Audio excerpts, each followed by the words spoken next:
Okay, welcome back to CB24 Breakfast. It's time now for our weekly check-in with Dr. Isaac Bogoch. Dr. Bogoch, always good to see you. Hope you've been well.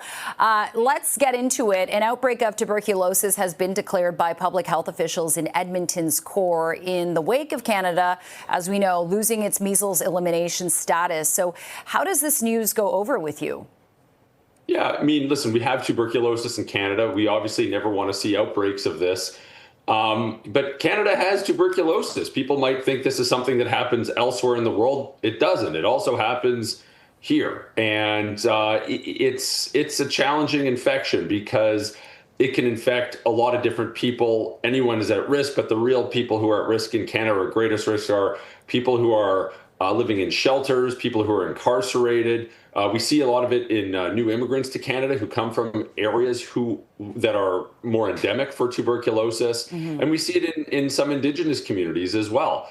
And it's not entirely straightforward to diagnose. Sometimes diagnosis takes a little bit of time, and the more time we have delayed in diagnostics, the more spread you can see. And the other issue, too, is treatment, right? Treatment is long. It's 6 months initially with 4 drugs and then down to 2 drugs. It's difficult to adhere to treatment, especially if people have concomitant mental health issues or housing issues and housing instability. So it's very difficult to manage some of these outbreaks.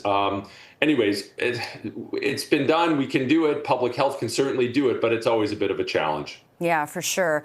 All right, turning to Jamaica. Jamaica has reported a rise in leptospirosis cases after Hurricane Melissa devastated that region. Can you explain what leptospirosis is and why flooding actually makes it spread so quickly?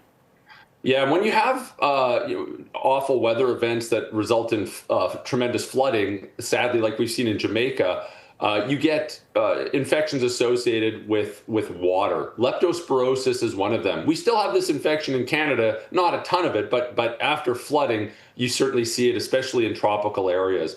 It gets in either through ingestion or through breaks in the skin or through a mucous membrane.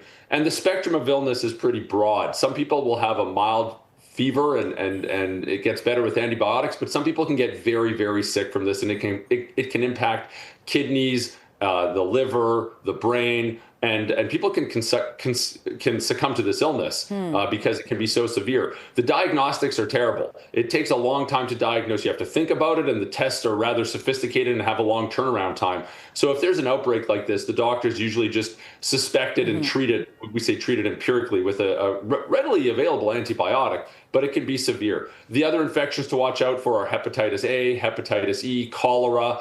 Not in this part of the world as much, but typhoid in Asian settings when we see flooding. And these are very significant challenges after major weather events. Mm-hmm. Okay, Dr. Bogoch, that is our time this week. Thank you so much for joining us. Have a good week, and we'll chat with you soon. Take care.